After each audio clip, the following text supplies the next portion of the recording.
Hello everyone, welcome to chemistry 360। Myself साहबान।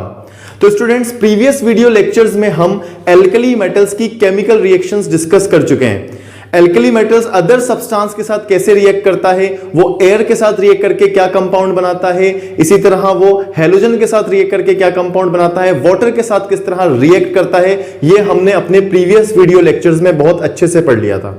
अब आज के इस वीडियो लेक्चर में हम एल्कली मेटल्स की कुछ अदर प्रॉपर्टीज पढ़ेंगे, जिसमें सबसे पहली प्रॉपर्टी है एल्कली मेटल्स का रिड्यूसिंग बिहेवियर। इसका मीनिंग यह है कि एल्कली मेटल्स बहुत अच्छे रिड्यूसिंग एजेंट्स होते हैं। अब यह जानने के लिए कि रिड्यूसिंग एजेंट्स क्या होते हैं, मैं आपको प्रीवियस ईयर में पढ़ा हुआ एक छोटा सा कॉन्सेप्ट बताऊंगा, और यह कॉन्सेप्ट है ऑक्सीडेशन और रिडक्शन का कॉन्सेप्ट। तो देखिए, 10th क्लास में आप पढ़ के आए हैं दो तरह की chemical reactions. First one is oxidation, और जो सेकंड केमिकल रिएक्शन आपने प्रीवियस ईयर में पढ़ी थी दैट इज रिडक्शन। ठीक है, आपने ये भी जान लिया था कि जब किसी सब्सटेंस से ऑक्सीजन अटैच होती है, ऑक्सीजन जुड़ती है, तो हम बोलते हैं कि उसका ऑक्सीडेशन हो गया। इसी तरह से जब किसी सब्सटेंस से ऑक्सीजन चली जाती है, ऑक्सीजन रिमूव हो जाती है, तो हम बोलते हैं कि उसका रिडक्शन हो गया। अब अगर ऑक्सीडेशन रिडक्शन रिएक्शन की डेफिनेशन इलेक्ट्रॉन्स के टर्म्स में समझें, इलेक्ट्रॉन्स के टर्म्स में जाने, तो इसको हम एक इजी ट्रिक से जान सकते हैं, and that trick is oil rig. ठीक है, ट्रिक क्या है यहां पर? Oil rig. ऑक्सीडेशन के लिए ऑयल और रिडक्शन के लिए रिग। क्या मीनिंग है ऑयल के और रिग के? तो देखिए, यहां ऑयल का मीनिंग है ऑक्सीडेशन इज लूजिंग। ऑयल का मीनिंग क्या है यहां पर? Oxidation is losing. Losing of what? Losing of electrons. यानी जब कोई एलिमेंट या कोई एटम इलेक्ट्रॉन लूज कर दे, अपने पास से इलेक्ट्रॉन जाने दे, तो हम कहेंगे कि उसका क्या हो गया है? उसका ऑक्सीडेशन हो गया है। ठीक है, वहीं दूसरी तरफ रिडक्शन क्या होगा? रिडक्शन के लिए हमने लिखा है रिग, और इसका मीनिंग होगा reduction is gaining. Reduction is gaining, और gaining of what? Gaining of electron. यानी इसका जस्ट अपोजिट, अगर किसी एलिमेंट या एटम को इलेक्ट्रॉन मिल जाए या उसमें इलेक्ट्रॉन जोड़ दिए जाए, तो हम कहेंगे कि उसका क्या हो गया? रिडक्शन हो गया। इट सिंपली मींस इलेक्ट्रॉन का जाना या इलेक्ट्रॉन का खोना ऑक्सीडेशन है, और इलेक्ट्रॉन गेन करना या इलेक्ट्रॉन ऐड होना रिडक्शन है। ठीक है, अब यहां पर इंटरेस्टिंग बात यह है कि ऐसे सब्सटेंस या ऐसे एलिमेंट जिनका ऑक्सीडेशन होता है वो रिड्यूसिंग एजेंट्स कहलाते हैं। सच सब्सटेंस जिनका ऑक्सीडेशन होगा वो क्या कहलाएंगे? रिड्यूसिंग एजेंट्स कहलाएंगे। यानी कि उल्टा बोलेंगे हम, जिसका ऑक्सीडेशन हो रहा है वो रिड्यूसिंग एजेंट है। वहीं दूसरी तरफ वो सब्सटेंस जिसका रिडक्शन हो रहा है वो ऑक्सीडाइजिंग एजेंट कहलाएगा। वो क्या कहलाएगा? ऑक्सीडाइजिंग एजेंट कहलाएगा। अब ये उल्टा नाम हमने क्यों दिया? जिसका ऑक्सीडेशन हो रहा है उसे हम रिड्यूसिंग एजेंट बोल रहे हैं, और जिसका रिडक्शन हो रहा है उसे हम ऑक्सीडाइजिंग एजेंट बोल रहे हैं। एक्चुअल में एजेंट वर्ड यूज किया जाता है उसके लिए जो दूसरों के लिए वर्क करता है, मतलब वो मेरा एजेंट है, इट मींस वो मेरा काम कर देगा। तो यहां हम रिड्यूसिंग एजेंट लगा रहे हैं। एजेंट का मतलब क्या है? कि एजेंट वो है जो दूसरों का रिडक्शन करे, मतलब रिड्यूसिंग एजेंट जो अदर सब्सटेंसेस का रिडक्शन करता हो। इसी तरह in the very same way oxidizing agent जो दूसरे सब्सटेंसेस का ऑक्सीडेशन करता हो। तो एक्चुअल में होता क्या है, जब कोई सब्सटेंस खुद का ऑक्सीडेशन करता है, मतलब खुद इलेक्ट्रॉन लूज करता है, तो वो अपने लूज हुए इलेक्ट्रॉन किसी दूसरे सब्सटेंस को देता है, और जिस सब्सटेंस को इलेक्ट्रॉन देता है उसका रिडक्शन होता है। तो क्योंकि जिसने ऑक्सीडेशन किया उसने अपना इलेक्ट्रॉन लूज करके दूसरे का रिडक्शन किया, तो इसलिए वो रिड्यूसिंग एजेंट कहलाया। इसको आप इस तरह से भी समझ सकते हैं। सपोज कीजिए कि ये एक एटम है। अगेन आपके सामने मैंने एक एटॉमिक स्ट्रक्चर बनाया जिसका आउटर मोस्ट शेल आपके सामने है, और ये इसका इलेक्ट्रॉन है सपोज कीजिए, और इसके एकदम पास में एक और एटम मौजूद है इस तरह से, अनदर एटम। ठीक है, कंपैरेटिवली स्मॉल इन साइज इसका न्यूक्लियस, और इसके अंदर भी क्या है? इलेक्ट्रॉन। इमेजिनरी एटम है, ठीक है, जिनके आउटर मोस्ट शेल गिवन है। अब एटम ए, अगर मैं इसको एटम ए बोलूं और इसको एटम बी बोलूं, तो एटम ए अपने इलेक्ट्रॉन लूज करके बी को दे देता है। ठीक है, एटम ए अपना इलेक्ट्रॉन लूज करके बी को दे देता है। इसका मतलब ए ने इलेक्ट्रॉन लूज किए और ए का क्या हुआ? ऑक्सीडेशन हुआ, ठीक है। वहीं दूसरी तरफ अगर ए ने इलेक्ट्रॉन लूज किए तो बी ने क्या किया, इलेक्ट्रॉन गेन किया, और बी ने इलेक्ट्रॉन गेन किया तो इलेक्ट्रॉन गेन करना क्या है, रिडक्शन है। इट सिंपली मींस कि ए ने अपना इलेक्ट्रॉन बी को देकर के बी की रिडक्शन में हेल्प की, ए ने अपना इलेक्ट्रॉन डोनेट करके बी का रिडक्शन किया, बी के रिडक्शन में हेल्प की, यानी इसको मैं क्या बोलूंगा, रिड्यूसिंग एजेंट बोलूंगा। क्यों, क्योंकि इसने हेल्प की बी के रिडक्शन में उससे इलेक्ट्रॉन दे करके। यानी जब कोई एटम अपना इलेक्ट्रॉन लूज करता है तो वो लूज करके दूसरे सब्सटेंस को रिडक्शन कर देता है, इसलिए बेटर रिड्यूसिंग एजेंट कहलाता है। और हम कहेंगे कि जो सेल्फ ऑक्सीडेशन करते हैं वो रिड्यूसिंग एजेंट होते हैं, याद रखिएगा ये बात। और जो सेल्फ रिडक्शन करते हैं वो ऑक्सीडाइजिंग एजेंट होते हैं, आपको उल्टा याद रखना है। अब हमारा डिस्कशन ये नहीं है, हमारा डिस्कशन है सिंपली कि why alkali metals are good reducing agents, ठीक है। आप प्रीवियस क्लास में भी पढ़कर आए हैं, मैं दोबारा आपको बताता हूं। एल्कली मेटल्स का एटॉमिक साइज क्या होता है, बड़ा होता है, बड़ा एटॉमिक साइज होता है एल्कली मेटल्स का। और आप जानते हैं अगर बड़ा एटॉमिक साइज है तो क्या ये आसानी से इलेक्ट्रॉन लूज करेंगे, यस, ये आसानी से इलेक्ट्रॉन लूज करेंगे, क्योंकि इनके न्यूक्लियस और आउटर मोस्ट शेल के इलेक्ट्रॉन के बीच में ज्यादा अट्रैक्शन नहीं होगा। ये इलेक्ट्रॉन लूजली अटैच्ड होंगे और आसानी से रिमूव हो जाएंगे, और इसका आसानी से ऑक्सीडेशन होगा, और जिसका आसानी से ऑक्सीडेशन होता है वो रिड्यूसिंग एजेंट कहलाता है।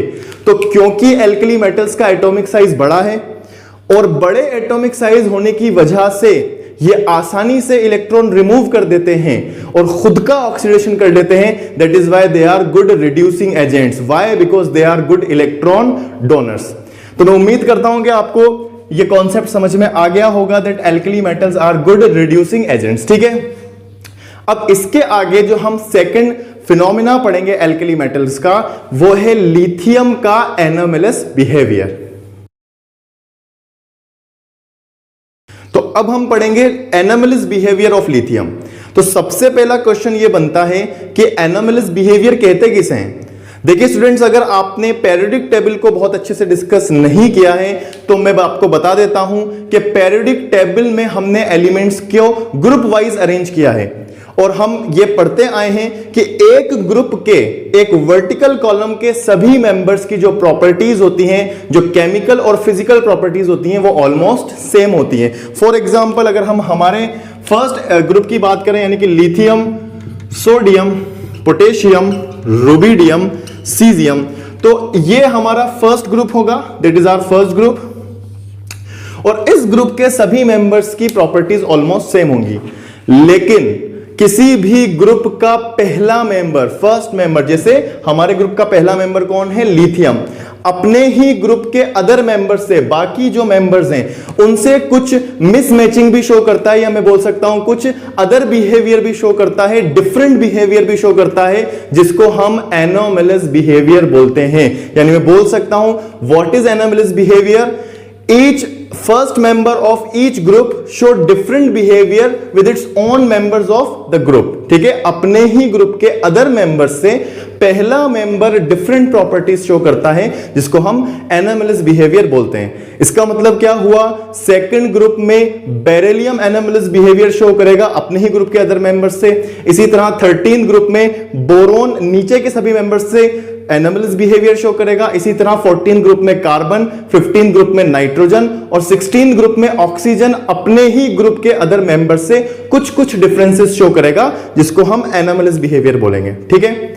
अब एनोमलस बिहेवियर के पीछे रीजन क्या है, what is the reason behind anomalous behaviour, ये जो प्रॉपर्टीज में डिफरेंस आ रहा है उसके पीछे रीजन क्या है। ग्रुप के नीचे के सभी मेंबर तो सेम हैं, लेकिन फर्स्ट मेंबर कुछ डिफरेंसेस शो कर रहा है। यहां पे ये बात ध्यान रखिएगा कि कुछ डिफरेंसेस शो कर रहा है, जो बेसिक प्रॉपर्टीज हैं वो ग्रुप के सभी मेंबर्स की सेम होंगी। यानी लिथियम अगर मेटल है तो नीचे के सभी मेंबर भी मेटल्स होंगे।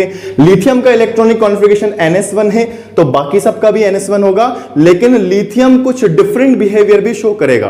तो रीजन जानिए इसके पीछे रीजन है छोटा एटॉमिक साइज। आपको मालूम है ग्रुप वाइज अगर हम स्टडी करें तो ग्रुप में नीचे जाने पर एटॉमिक साइज बढ़ता है इस तरह से।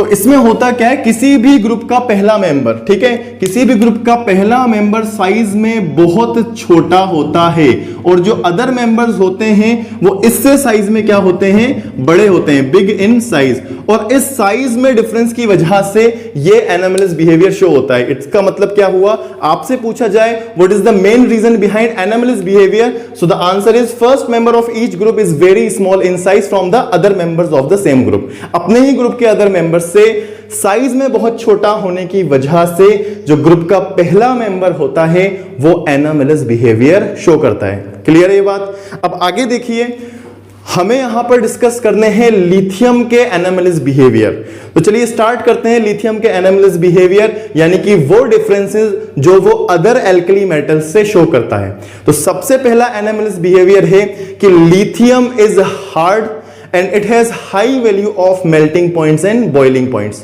देखिए हमने प्रीवियस वीडियो लेक्चर्स में पढ़ा था कि जितने भी एल्कली मेटल्स होते हैं they all are soft metals. Soft metals यानी अगर मैं इसे नाइफ से दो पार्ट में डिवाइड करना चाहूं तो ये नाइफ से आसानी से काटा जा सकता है और दो पार्ट में डिवाइड हो जाएगा, ठीक है। लेकिन लिथियम जो होता है ये कंपैरेटिवली अदर मेंबर्स से हार्ड होता है। मैं ये नहीं कह रहा कि लिथियम सॉफ्ट नहीं होता, लिथियम भी सॉफ्ट होता है, लेकिन अपने ही ग्रुप के अदर मेंबर्स से बात करें तो इनके कंपैरिजन में ये काफी हार्ड होता है। लिथियम क्या होगा, हार्ड होगा, पहली बात। दूसरी बात ये कि लिथियम का जो क्रिस्टल होगा, ये जो इसका सॉलिड होगा, उसका मेल्टिंग पॉइंट और बॉइलिंग पॉइंट काफी हाई होगा, ठीक है। अब अगर हम रीजन जानना चाहें कि क्यों लिथियम ज्यादा हार्ड है और क्यों लिथियम का मेल्टिंग पॉइंट और बॉइलिंग पॉइंट ज्यादा है, तो स्टूडेंट्स ध्यान रखिए इसके पीछे मेन रीजन है मेटेलिक बॉन्ड्स। यानी कि लिथियम के क्रिस्टल में, लिथियम के सॉलिड में जो मेटेलिक बॉन्ड्स होंगे वो स्ट्रांग होंगे। लिथियम और लिथियम के बीच में बनने वाले मेटेलिक बॉन्ड स्ट्रांग होंगे और अगर मेटेलिक बॉन्ड स्ट्रांग है तो ऑब्वियस सी बात है, मुझे लिथियम को अगर मैं ज्यादा हीट दूंगा तभी ये मेल्ट होगा, तभी ये बॉइल होगा और इसका मेल्टिंग पॉइंट बॉइलिंग पॉइंट ज्यादा होगा। और लिथियम के बीच में स्ट्रांग मेटेलिक बॉन्ड है तो लिथियम आपस में बहुत टाइटली पैक्ड रहेंगे और इसलिए ये कंपैरेटिवली हार्ड होगा। अब यहां पर ये क्वेश्चन अराइज होता है कि मेटेलिक बॉन्ड होता क्या है, हम समझें कैसे मेटेलिक बॉन्ड को। तो देखिए मैं आपको समझाने की कोशिश करता हूं मेटेलिक बॉन्ड की थ्योरी। अगर हम किसी लैटिस की बात करें, अगर हम किसी क्रिस्टल की बात करें, ठीक है, सपोज कीजिए ये मैंने एक क्रिस्टल दिया जिसमें ये कुछ एटम्स आपके सामने हैं इस तरह से, ठीक है, रेंडमली मैं इनको अरेंज कर रहा हूं। आपको मालूम होना चाहिए कि कोई भी मेटल आसानी से अपने क्रिस्टल में इलेक्ट्रॉन लूज करता है और खुद पर पॉजिटिव चार्ज बना लेता है। अगर आपको ये बात नहीं मालूम है तो मैं बता दूं कि मेटल्स जो होते हैं उनके एटम्स इलेक्ट्रॉन्स लूज करके पॉजिटिवली चार्ज स्फीयर बनाते हैं, जैसा कि यहां बन गया। और ये पॉजिटिव चार्ज स्फीयर क्यों बने, क्योंकि इन्होंने इलेक्ट्रॉन लूज कर दिए और ये इलेक्ट्रॉन कहीं जाते नहीं हैं बल्कि इसी क्रिस्टल लैटिस में यहां पर फ्री हो जाते हैं। जो बीच में इंटरस्टिशियल स्पेसेस हैं वहां पर इलेक्ट्रॉन्स क्या हो जाएंगे, फ्री हो जाएंगे। ये आपने अपनी छोटी क्लासेस में पढ़ा है कि मेटल के अंदर फ्री इलेक्ट्रॉन्स पाए जाते हैं। क्यों, क्योंकि इनके constituent particles they release there electrons in their crystal lattice, ठीक है। अब एक्चुअल में क्या होता है कि मेटल का जो एटम है वो तो पॉजिटिव चार्ज हो गया और इसमें फ्री इलेक्ट्रॉन्स रेंडमली मूव करने लगे, ठीक है। मेटल का एटम फिक्स्ड है और इलेक्ट्रॉन्स रेंडमली मूव कर सकते हैं। ये रैंडम जो इलेक्ट्रॉन्स मूव कर रहे हैं ये डिफरेंट पॉजिटिव चार्ज से अट्रैक्ट होंगे और इस अट्रैक्शन को ही हम क्या बोलेंगे, मेटेलिक बॉन्ड बोलेंगे, ठीक है। सपोज कीजिए कि ये सोडियम एटम का क्रिस्टल लैटिस है, ये सोडियम का कैटायन है और ये इसके इलेक्ट्रॉन्स हैं। तो ये जो इलेक्ट्रॉन्स हैं ये अपने आसपास के कैटायन से जो इलेक्ट्रॉन्स जो अट्रैक्शन फील करेंगे उसे ही हम मेटेलिक बॉन्ड बोलेंगे। अब मेटेलिक बॉन्ड तब स्ट्रॉन्ग होता है जब एटम का साइज छोटा होता है। यानी कि अगर मैं इसके बराबर में लिथियम का क्रिस्टल लैटिस बनाऊं, दैट इज लिथियम, जिसमें एटॉमिक साइज आपको कंपैरेटिवली क्या दिखेगा, छोटा दिखेगा, इस तरह से। और लिथियम अपने इलेक्ट्रॉन लूज करके ये भी क्या करेगा, पॉजिटिव चार्ज बनाएगा और पॉजिटिव चार्ज बना करके इसके फ्री इंटरस्टिशियल स्पेसेस में आपको क्या पाए जाएंगे, आपको इलेक्ट्रॉन्स दिखाई देंगे इस तरह से। अब एक्चुअल में क्या है, क्योंकि लिथियम का एटॉमिक साइज छोटा है इसीलिए लिथियम का प्रोटॉन या लिथियम का न्यूक्लियस इन फ्री इलेक्ट्रॉन से ज्यादा अट्रैक्शन फील कर पाता है, यानी कि जो फ्री इलेक्ट्रॉन्स और जो कैटायंस हैं उनके बीच में स्ट्रॉन्ग बॉन्डिंग होती है, और इसीलिए हम बोलते हैं कि मेटेलिक बॉन्ड लिथियम में स्ट्रॉन्ग होगा। यानी क्यों? क्योंकि इसका एटॉमिक साइज छोटा है, और एटॉमिक साइज छोटा है तो जो इलेक्ट्रॉन क्लाउड्स हैं उनसे ज्यादा अट्रैक्शन होगा, और लिथियम के क्रिस्टल लैटिस में कैसा बॉन्ड बनेगा? स्ट्रॉन्ग बॉन्ड बनेगा। और क्योंकि लिथियम के अंदर स्ट्रॉन्ग बॉन्ड बनेगा तो ऑब्वियस सी बात है इनका मेल्टिंग पॉइंट और बॉइलिंग पॉइंट हाई होगा। और दूसरी बात क्या होगी? लिथियम थोड़ा हार्ड सब्सटेंस होगा, क्योंकि लिथियम के पार्टिकल्स छोटे हैं तो वो टाइटली पैक्ड रहेंगे। ठीक है, यहां आप लिथियम और अदर एल्कली मेटल्स के मेल्टिंग पॉइंट और बॉइलिंग पॉइंट्स भी देख सकते हैं, जिसमें लिथियम का जो मेल्टिंग पॉइंट है वो इसके जस्ट नीचे वाला जो एलिमेंट है सोडियम उससे ऑलमोस्ट डबल है। इससे पता चलता है कि लिथियम का मेल्टिंग पॉइंट और बॉइलिंग पॉइंट ज्यादा होगा। ये फर्स्ट एनामेलिस बिहेवियर था। इसके बाद अगर हम आगे बात करें तो सेकंड एनामेलिस बिहेवियर क्या होगा वो भी हम देख लेते हैं। देखिए, सेकंड एनामेलिस बिहेवियर की अगर बात की जाए तो लिथियम जो होते हैं, लिथियम डेलिक्विसेंट होते हैं नेचर में। इनके जो हैलाइड्स होते हैं they are deliquescent in nature. Lithium के हैलाइड्स यानी कि lithium fluoride, lithium chloride, lithium bromide, और स्पेशली इसमें लिथियम क्लोराइड जो होता है it is deliquescent in nature. Again question ये अराइज हुआ कि डेलिक्विसेंट का मीनिंग क्या है? What is the meaning of deliquescent? तो देखिए, डेलिक्विसेंट ऐसे सब्सटेंस होते हैं जो वाटर एब्जॉर्बिंग होते हैं, जो वाटर को एब्जॉर्ब कर लेते हैं, और वाटर को एब्जॉर्ब करने की वजह से ये आसानी से पिघलने लगते हैं, दे स्टार्ट मेल्टिंग। तो क्योंकि लिथियम का क्लोराइड डेलिक्विसेंट होता है और ये वाटर एब्जॉर्ब करके पिघलने लगता है, तो इसलिए हम बोलेंगे कि लिथियम इज डेलिक्विसेंट। जबकि जो अदर क्लोराइड्स हैं यानी सोडियम का क्लोराइड्स या सीजियम का क्लोराइड या पोटेशियम का क्लोराइड, ये डेलिक्विसेंट नहीं होते, ये हाइड्रेटेड नहीं होते आसानी से, यानी कि आसानी से वाटर मॉलिक्यूल एब्जॉर्ब नहीं करते और आसानी से किसमें कन्वर्ट नहीं होते? मेल्ट नहीं होते, आसानी से हाइड्रेट में कन्वर्ट नहीं होते। इसका ये मीनिंग भी निकाल सकता हूं मैं कि लिथियम क्लोराइड अपनी हाइड्रेटेड फॉर्म में पाया जाता है। हाइड्रेटेड फॉर्म से क्या मीनिंग है कि लिथियम क्लोराइड वाटर एब्जॉर्ब करेगा और हमेशा इसके साथ आपको वाटर मॉलिक्यूल एडेड दिखाई देंगे। ठीक है, और इसी को हम बोलेंगे कि ये डेलिक्विसेंट है। जबकि सोडियम क्लोराइड या पोटेशियम क्लोराइड की बात करेंगे तो वो आसानी से वाटर एब्जॉर्ब नहीं करते हैं, इसलिए उनके साथ वाटर मॉलिक्यूल्स अटैच्ड नहीं होंगे और इसलिए वो क्या नहीं कहलाएंगे? डेलिक्विसेंट नहीं कहलाएंगे और अपनी हाइड्रेटेड फॉर्म में नहीं पाए जाएंगे। क्लियर है ये बात यहां तक? इसके बाद अगर हम नेक्स्ट एनामेलिस बिहेवियर की बात करें तो नेक्स्ट एनामेलिस बिहेवियर भी इंपॉर्टेंट है, and that is lithium is a good reducing agent but it is very less reactive. अब ये चीज थोड़ी सी समझ में नहीं आती है। अभी हमने थोड़ी देर पहले ही पढ़ा था कि लिथियम लेस रिएक्टिव होता है, ठीक है, लेकिन अब हम बोल रहे हैं कि ये अच्छा रिड्यूसिंग एजेंट भी होता है। ठीक है, तो एक्चुअल में इसके लिए कंडीशन होती है लिथियम लेस रिएक्टिव तो क्यों होता है? क्योंकि इसका एटॉमिक साइज छोटा होता है, और एटॉमिक साइज छोटा होता है तो अपने न्यूक्लियस से पास होने की वजह से ये आसानी से इलेक्ट्रॉन रिमूव नहीं करता। लेकिन इस केस में तो ये बेटर रिड्यूसिंग एजेंट भी नहीं हुआ। ठीक है, क्योंकि अगर इलेक्ट्रॉन रिमूव नहीं कर रहा है, अगर इलेक्ट्रॉन रिमूव नहीं कर पा रहा है तो बेटर रिड्यूसिंग एजेंट तो होगा ही नहीं, क्योंकि इसका ऑक्सीडेशन नहीं होगा। तो एक्चुअल में इसके लिए कंडीशन क्या है? जब हम लिथियम को वाटर में डिसॉल्व करते हैं, किस में डिसॉल्व करते हैं? वाटर में डिसॉल्व करते हैं, तो लिथियम की हाइड्रेशन एंथैल्पी काफी हाई होती है। हाइड्रेशन एंथैल्पी में आपको प्रीवियस वीडियो लेक्चर्स में पढ़ा चुका हूं। वाटर में डिसॉल्व करने पर जो एनर्जी रिलीज होती है दैट इज हाइड्रेशन एंथैल्पी। और क्योंकि लिथियम की हाइड्रेशन एंथैल्पी ज्यादा होती है इसलिए ये अच्छा रिड्यूसिंग एजेंट होता है। अपने सॉल्यूशन के अंदर ये बहुत आसानी से इलेक्ट्रॉन रिलीज करता है, and that is why it is a good reducing agent. ये बात आपको ध्यान रखनी है। ठीक है, अगर हम नेक्स्ट एनामेलिस बिहेवियर की बात करें तो लिथियम के ऑक्साइड्स और लिथियम के fluorides they are very less soluble in water. देखिए, अगर हम अदर फ्लोराइड्स और अदर ऑक्साइड्स की बात करें, यानी कि सोडियम के ऑक्साइड्स, पोटेशियम के ऑक्साइड्स या सोडियम और पोटेशियम के फ्लोराइड्स, तो ये वाटर में हाईली सॉल्युबल होते हैं, वाटर में डालते ही ये डिसॉल्व हो जाते हैं।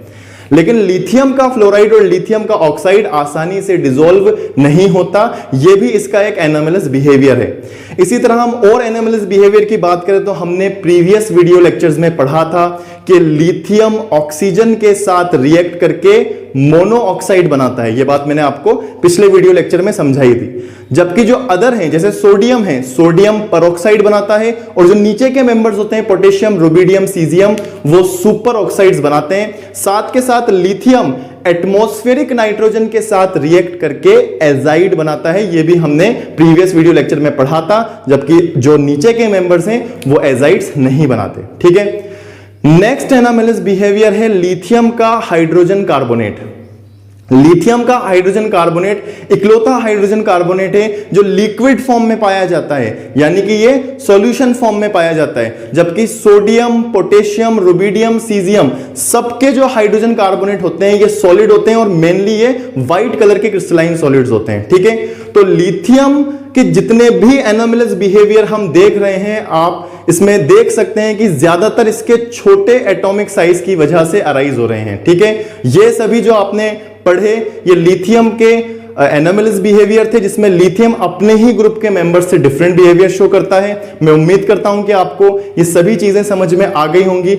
अब नेक्स्ट वीडियो लेक्चर में हम एक और बहुत ही इंपॉर्टेंट टॉपिक पढ़ेंगे और वो है लिथियम का मैग्नीशियम के साथ डायगोनल रिलेशनशिप। मैं उम्मीद करता हूं कि आपको ये वीडियो लेक्चर समझ में आया होगा। इस वीडियो से रिलेटेड जो इंपॉर्टेंट क्वेश्चंस हैं वो आपकी स्क्रीन पर मौजूद हैं। इस क्लास में इतना ही। Thank you so much.